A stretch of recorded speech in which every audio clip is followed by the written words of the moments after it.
प्रभाकर लोंढे, खडतर प्रवास वर्तमानपत्राचा तथा खडतर प्रवास यूट्यूब चॅनलचा मुख्य संपादक।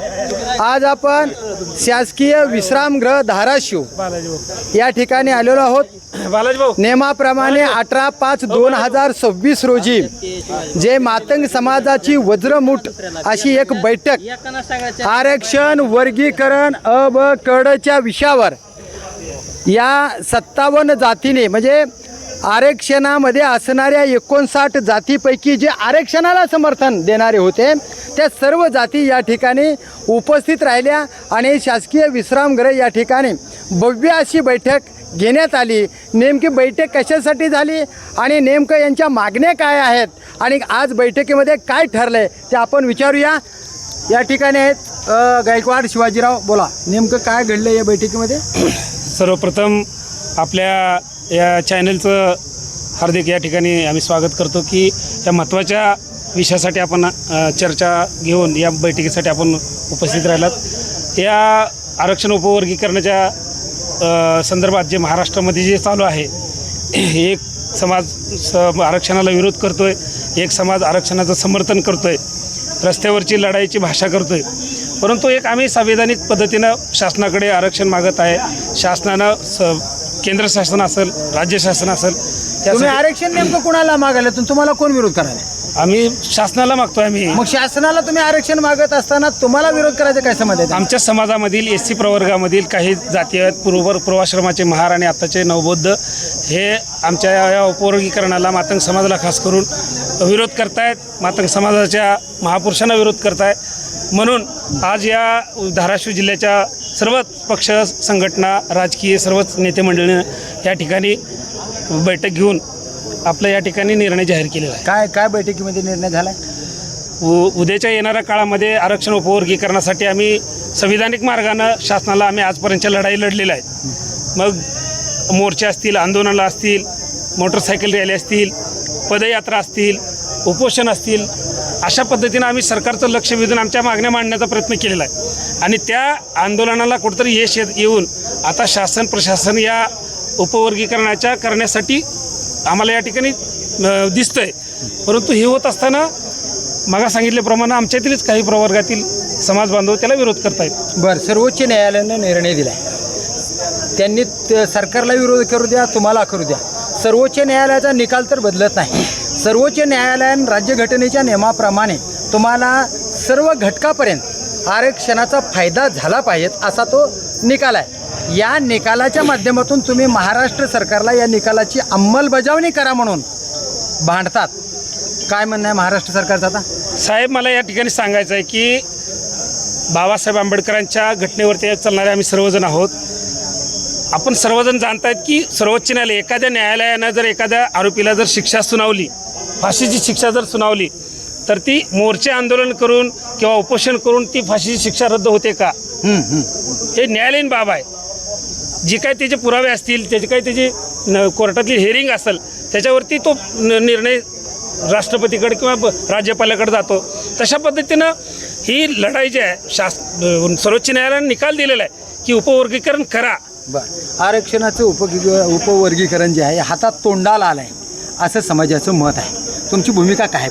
हे बघा, थोरला भाऊ म्हणून जी त्यांनी भूमिका बजावायला पाहिजे होती ती त्यांनी निभवलेली नाही आहे। बरं, आता आमच्या अंडर म्हणजे आमच्या ह्या SC कम्युनिटीमध्ये 59 जाती आहेत, तर सोबत फक्त कोणाचा विकास झाला आहे या सगळ्यांना माहिती आहे।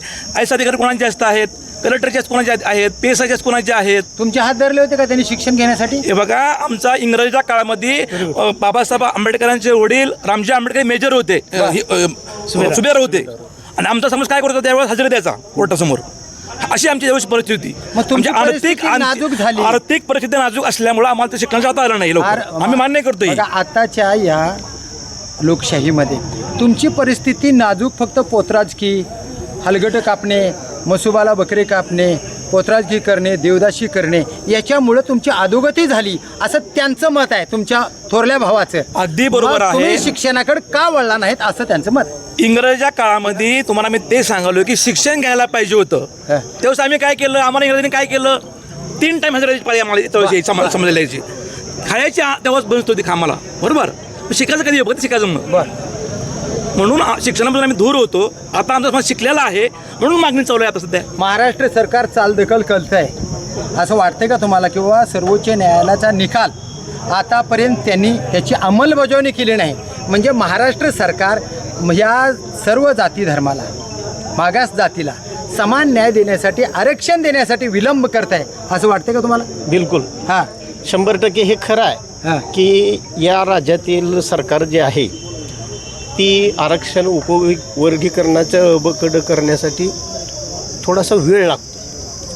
आता हा वेळ लावण्याचं कारण त्यांचं आता हे परवाचा एक ठीक आहे, निर्णय ती झाला. वेळ कळला होती. आता तुम्ही काय करणार त्याच्यावर? आता आम्ही आंदोलन करणार आंदोलन करणार आणि आमचा काय हक्क प्रक्रिया पुढची काय आम्ही राहील? आमचा हक्क मागूनच प्रक्रिया काय हिसकावूनच पुढे घेणार. यांचं होतं ना. आम्ही आमचा हक्क हिसकावूनच घेणार या सरकारकडून.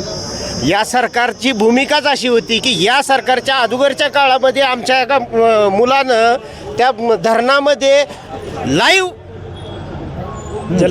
ही करून त्यानं जलसमाधी घेतली. बरोबर. तरी सुद्धा ह्यांच्या हृदयाला भूक पडली नाही. बर. पण आज देशाच्या सुप्रीम कोर्टानं हा निर्णय दिलेला आहे. हे काय ह्यांचा निर्णय नाही, आज नाही तर उद्या देणार. फक्त एक आहे की हा निर्णय देत असताना सर्व राज्यांनी दिलाय पण हे देत नाहीत. त्याचं कारण फक्त एवढं आहे. महाराष्ट्रामध्ये सर्व जाती, आपल्या मातंग समाजामध्ये विविध घटक आहेत. हा समाज एकत्र करण्यासाठी आणि बाकीच्या 57 जाती, जी एक जात तुमच्या विरोधात गेली असं तुमचं मत आहे, बाकीच्या 57 जातीपर्यंत तुम्ही पोचणार आहेत का? आणि या जातीला एकत्रित करून या आरक्षणाचा रेटा पुढे रेटण्यासाठी तुम्ही काय करणार आहे? निश्चितपणे साहेब, आम्ही फक्त मातंग समाजाच्या उपवर्गीकरणासाठी झटत नाही, तर 58 जातीपैकी एक जात सोडली तर 58 जातीपैकी बऱ्याचशा जाती या उपवर्गीकरणला समर्थन देऊन आमच्यासोबत ते या पुढील लढ्यामध्ये आमच्यासोबत ते खांद्याला खांदा लावून आमच्यासोबत आहेत. आजच्या बैठकीमध्ये सुद्धा चर्मकार समाज बांधवांनी आम्हाला पाठिंबा दिलेला आहे, ढोर समाजाने आम्हाला पाठिंबा दिलेला आहे, खोलार आहे, बाकीचे कैकाडी समाज आम्हाला, ढकलवार समाजाने आम्हाला पाठिंबा दिलेला आहे, कलाल समाजाने आम्हाला पाठिंबा दिलेला आहे. अनेक समाजांनी 58 पैकी या महाराष्ट्रामध्ये जवळपास 10-15 जाती ज्या आहेत त्यापैकी 7-8 जातीने आम्हाला आजच्या या बैठकीमध्ये पाठिंबा दिलेला आहे आणि ठोस सांगितलेलं आहे की ज्या वेळेस या उपवर्गीकरणासाठी रस्त्यावरची लढाई असेल त्यावेळेस मातंग समाजाच्या खांद्याला खांदा लावून ही लढाई लढणार आहोत. किती कार्यकर्ते तुमच्या बैठकीला? जवळपास 500पेक्षा जास्त कार्यकर्ते या बैठकीला हजर होते आणि सर्व प्रमुख पदाधिकारी, सर्व पक्षाचे, सर्व संघटनेचे, सर्व जिल्ह्यातील प्रमुख पदाधिकारी या बैठकीला उपस्थित होते. जे आरक्षण वर्गीकरण अबकड यासाठी ज्यांनी समर्थन दिले त्या 57 जातीमधल्या बऱ्याचशा जाती, एकूण 59 जाती आहेत, पण एक जात आरक्षणाला विरोध करते असं त्यांचं मत आहे. जी जात विरोध करते ती जात सोडून 58 जातीचे सर्व पदाधिकारी या बैठकीला उपस्थित राहिलेले आहेत. किमान 500 कार्यकर्ते या बैठकीला उपस्थित राहिलेले आहेत. भावी काळामध्ये आरक्षण उपवर्गीकरण करून घेण्यासाठी पूर्ण महाराष्ट्रातल्या या 57 जातींमागाची एक 58 जात, या 58 जाती एकत्रित करून असा एक मोठी निर्णय वज्रमूठ करून महाराष्ट्र सरकारला धारेवर धरून मातंग समाजाचं आणि या 57 जातीला समान आरक्षण मिळवून देण्यासाठी आमची ही लढाई कायम राहणार. ही सर्वोच्च न्यायालयाच्या आदेशानुसार आणि महाराष्ट्र सरकारचा एक अधिकार आणि सर्व जनतेचा महाराष्ट्र सरकारला भांडण्याचा अधिकार आम्ही ते पूर्ण करणार आणि आरक्षण मिळवून घेणारच, ही भावना या बैठकीमध्ये व्यक्त झालेली आहे. तर बघूया येणाऱ्या काळामध्ये कशा पद्धतीनं महाराष्ट्र सरकारकडं मातंग समाजासह 57 जाती एकमुखानं लढून आरक्षण कसे प्राप्त करतील ते पाहूया येणाऱ्या काळात. मी प्रभाकर लोंढे, खडतर प्रवास वर्तमानपत्राचा तथा खडतर प्रवास यूट्यूब चॅनलचा मुख्य संपादक. या चॅनलला सबस्क्राईब करा, शेअर करा, लाईक करा, बेल आयकॉनचे बटन दाबा. आपले विचार कमेंट बॉक्समध्ये नोंद करा. आपले विचार समाजाच्या 57 जातीच्या विकासासाठी असावे, परिवर्तनवादी विचारासाठी असावे असे विचार नोंद करा. धन्यवाद. धाराशिवकर. जय हिंद, जय महाराष्ट्र.